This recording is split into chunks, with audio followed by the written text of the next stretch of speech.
మంచి కథ చెప్తాన్నారే, ఇప్పుడు చెప్పరు. ఏం కథ? అదే ఎవరో రాకుమారి రాకుమారుడు. ఆ కథ అయితే విను. ఓ కీకారణ్యం ఉంది. ఆ కీకారణ్యంలో చిన్న చెరువు ఉంది. ఆ చెరువు దగ్గరే పెద్ద మేడ ఉంది.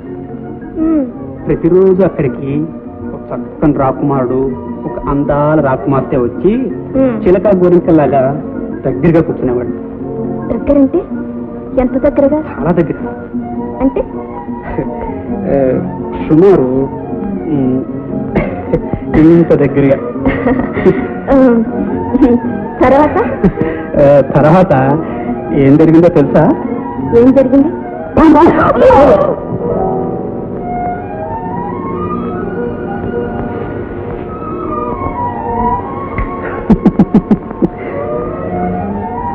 అచ్చంగా అయితే జరిగింది. చిన్నబాబు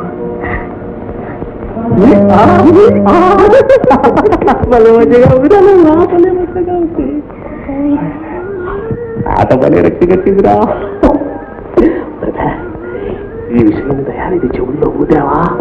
ఆ దాసిగాంతో ఊరేగుతున్నందుకు కొడుకు మీద ఫలితం తండ్రి కొడుకుల మధ్య గ్రేట్ దాసిదాన్ని ప్రేమించుకుని తండ్రి శాసిస్తాడు. కొడుకు కొడుకు కొడుకు నుంచి లేచిస్తాడు. ఆ కొడుకు వియోగం భరించలేక దయానిధి కొడుకా కనరావా లేచిపోయివా కొడుకా కనరావా అని ఏడుస్తాడ్రా. నీ పథకం వండర్ఫుల్ రా.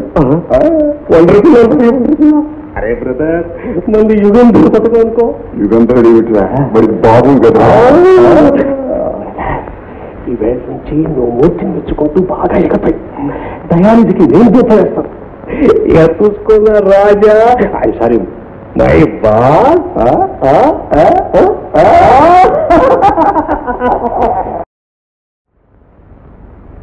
ఆహా, ఆ దయానిధి కీర్తి ఇక వాడవాడలా వ్యాపిస్తుంది. అది సరే చైర్మన్ గారు, ఇంతవరకు ఈ వీధిలో ఎవడైనా గట్టిగా మాట్లాడేరుకున్నాడా అంట.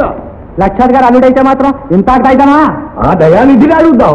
తన అల్లుడు చేసే అల్లలకి ఏం సంజాసి చెప్తాడో గట్టిగా అడగాల్సిందే.